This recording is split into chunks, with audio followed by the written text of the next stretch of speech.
Di sini saya akan mempresentasikan tugas teologi kontemporer saya dengan judul tentang teologi feminisme. Yang pertama yang akan kita bahas adalah mengenai pengertian teologi feminisme itu sendiri. Nah, teologi feminisme merupakan suatu pendekatan teologis yang lahir dari kesadaran akan ketidakadilan untuk kaum perempuan, baik dalam konteks masyarakat maupun dalam sejarah pemikiran dan praktek keagamaan. Nah, teologi ini bertujuan untuk menafsirkan kembali ajaran-ajaran, khususnya ajaran Kristen, dari perspektif perempuan dengan maksud untuk membebaskan perempuan dari penindasan struktur yang telah lama ada oleh teologi tradisional yang patriarki. Nah, di sini saya akan memberikan penjelasan memberikan pemaparan tentang ciri umum teologi feminisme. Yang pertama adalah mengkritik dominasi laki-laki dalam struktur gereja dan teologi. Yang kedua, mengangkat pengalaman perempuan sebagai sumber teologi yang sah. Yang ketiga, menafsirkan ulang Alkitab dengan memperhatikan konteks patriarki penulisannya. Yang keempat, berupaya memperjuangkan keadilan, kesetaraan, dan kebebasan bagi perempuan dalam kehidupan bergereja dan masyarakat. Yang kedua yang akan kita lihat adalah sejarah dari feminis ini sendiri. Feminis lahir dari ketidakadilan terhadap perempuan dalam masyarakat patriarki selama berabad-abad. Perempuan itu tidak memiliki hak pendidikan, tidak boleh memilih atau terlibat dalam politik, dan diposisikan lebih rendah dari laki-laki dalam keluarga, masyarakat, maupun dalam agama atau dalam gereja. Yang berikutnya,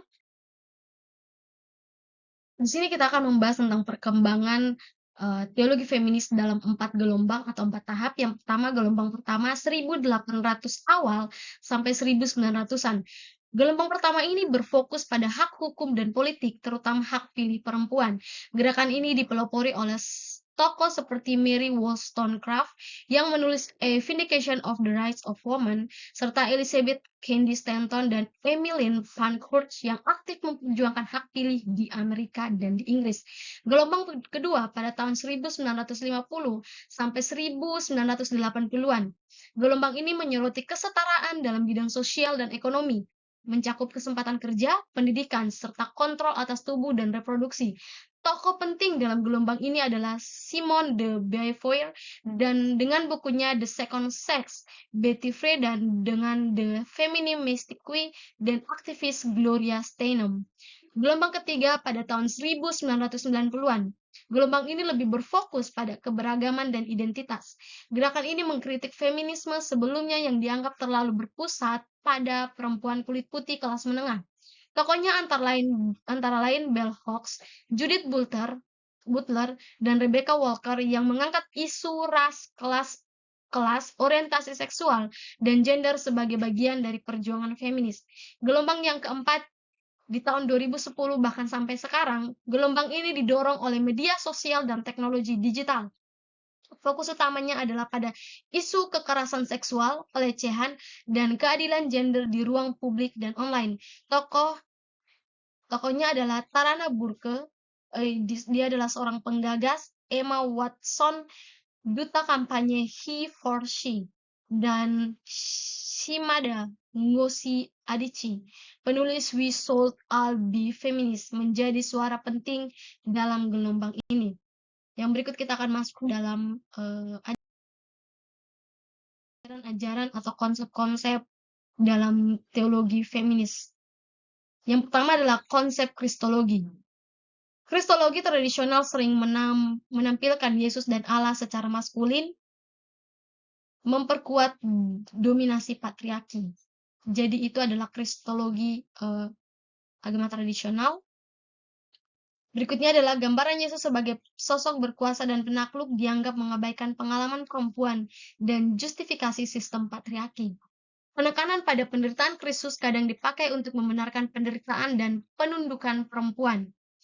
Bahasa tentang Allah yang hanya menggunakan istilah Bapa dan Putra dianggap menutup ruang bagi gambaran Allah yang inklusif dan ramah gender. Feminisme menurut kristologi yang menampilkan Yesus sebagai pembebas yang melibatkan empati dan solidaritas dengan perempuan serta semua yang tertindas. Yang berikutnya adalah Konsep soteriologi, model penembusan yang maskulin dan kekerasan. Soteriologi klasik menekankan pengorbanan darah, penderitaan, dan salib yang secara historis digunakan untuk membenarkan penderitaan perempuan, seolah-olah menderita adalah kehendak Allah. Yang berikutnya adalah teologi feminis seperti Carlson Brown dan Rebecca Parker menyebut doktrin penebusan melalui penderitaan sebagai berbahaya karena memberi kesan bahwa Allah menuntut penderitaan agar terjadi keselamatan. Yang kedua, keselamatan yang terlalu individualistis. Soteriologi tradisional fokus pada keselamatan jiwa secara pribadi, tanpa menyentuh pembebasan sosial dengan struktural yang dialami perempuan. Bagi teologi feminis, keselamatan harus mencakup pembebasan dari ketidakadilan patriarki, dan sistem penindasan lainnya. Yang ketiga, kurangnya suara perempuan dalam narasi keselamatan. Dalam banyak teologi, perempuan hanya muncul sebagai objek yang diselamatkan, bukan subjek aktif dalam karya keselamatan. Feminisme menuntut pengakuan peran perempuan dalam sejarah penyelamatan. Yang berikutnya, kita akan membahas tentang yang berikutnya adalah konsep eskatologi. Yang pertama, pengharapan akan dunia yang adil dan setara, bukan hanya kehidupan kekal di surga. Yang kedua, kerajaan Allah dimulai di dunia sekarang melalui perjuangan keadilan gender, perdamaian, dan kesetaraan. Yang ketiga, keselamatan akhir bukan sekedar pribadi tetapi juga sosial dan ekologis, pemulihan hubungan manusia dengan sesama dan ciptaan. Yang keempat, Allah digambarkan sebagai sumber harapan yang menghidupkan, bukan penghukum. Pandangan gereja ortodoks terhadap teologi feminis, pertama, setara dalam martabat, berbeda dalam peran. Laki-laki dan perempuan diciptakan menurut gambar Allah, tetapi memiliki fungsi yang saling melengkapi. Menolak feminisme radikal yang menuntut imamat perempuan, perubahan bahasa liturgi, atau penghapusan peran gender. Yang ketiga, menghormati perempuan, terutama mulai figur Maria Theotokos, serta para santa dan martir wanita. Tidak membuka jabatan imam bagi perempuan berdasarkan tradisi apostolik, bukan diskriminasi. Beberapa teolog ortodoks kontemporer mulai mendorong pembacaan ulang peran gender secara teologis, namun tetap dalam koridor tradisi gereja. Yang berikut. Sekian dari presentasi yang bisa saya sampaikan tentang teologi feminis. Tuhan memberkati.